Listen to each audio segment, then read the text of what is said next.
Hello, crafty friends, and welcome back. I have another layout for Baby Got Scraps that I'm squeezing in here right up to the end of the month. So I'm also playing along with 100 pattern papers from um, that challenge as well. And so the base of my pockets are actually coming from one of those papers, so that brown piece.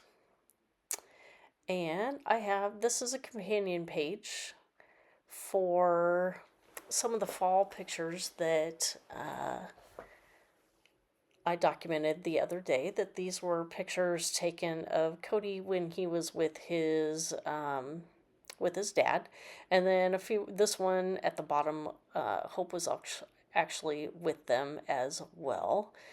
Um, so the that piece that I'm gluing on there, gluing on from top to bottom. That was a scrap that I used on one of the other fall pages, and so I thought it would be fun to go ahead and bring that in as well and just get the scrap used up and just add some interest to this these pocket pages. So I do pull in this branding strip. It was probably an offcut of a piece of paper that I did a border around, so it was probably a little bit bigger sized.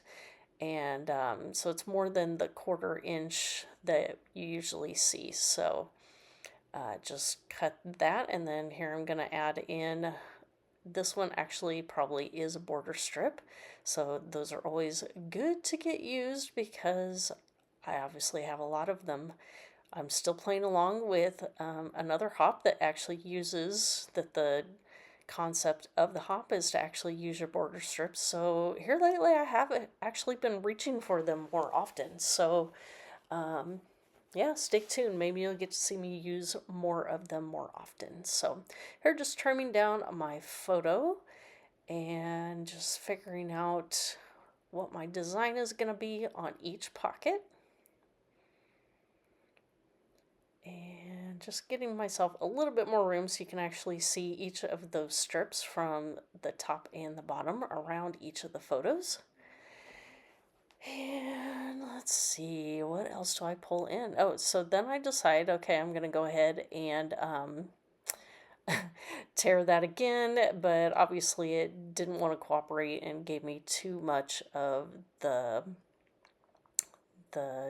paper fibers. So just easy fix that you just go ahead and cut it to what you do want to show and you can't even tell. So getting this other half in. So now I've got the ripped borders on both sides and just putting my pictures in the middle. So now I decide that I do need to mat each of my photos, and I believe this was also a piece of paper from my 100 pattern paper stack that I have chosen.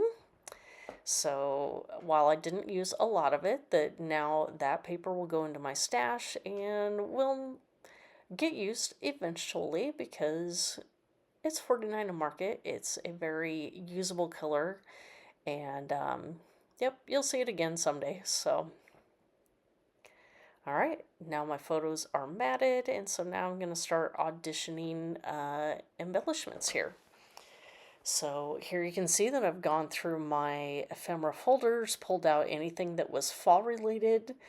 So you see the pumpkins, and I pulled out a lot of things from the terracotta collection because it actually does match up quite well. So there you see I've pulled out that paper again, used my circle punch, and so I'm going to use that circle to build a cluster with my pumpkin. And so I do decide to distress the edge of that circle, but I only did the part that was going to show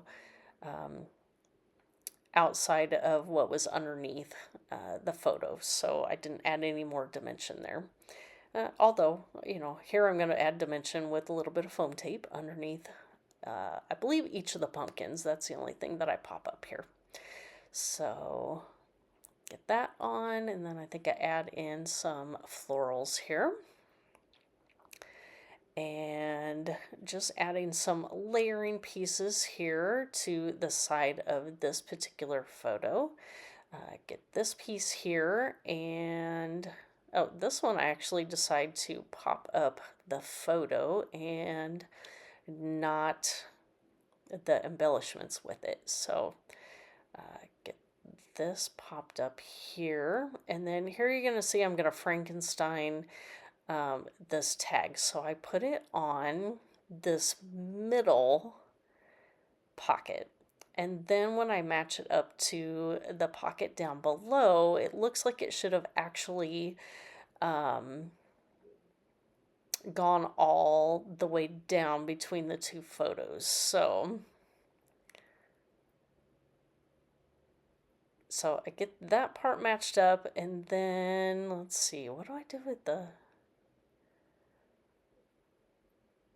So the bottom of that tag must have been had words that needed to go in the other direction. That's so funny.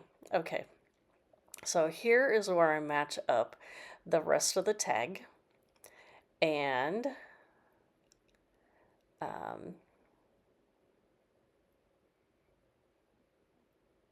okay.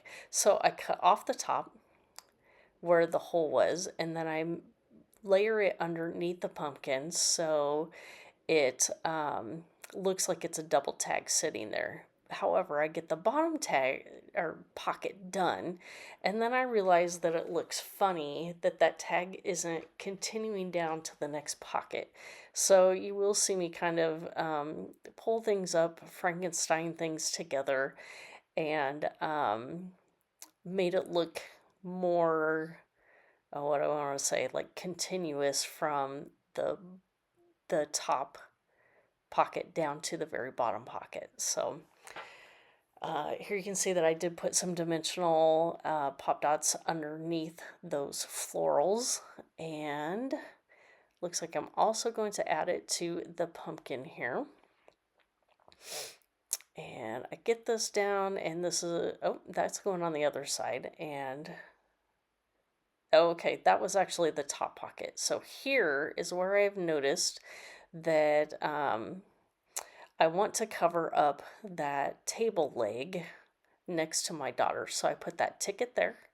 And, oh, and I actually didn't show where I Frankensteined those layering pieces from the bottom tag. But I had this old bit of shimmer glimmer mist, something like that, from Tattered Angels in a coffee colored, and so I'm just using that as splatters around the pocket there. So here is the finished layout. So if you have any questions for me, please feel free to leave those down below.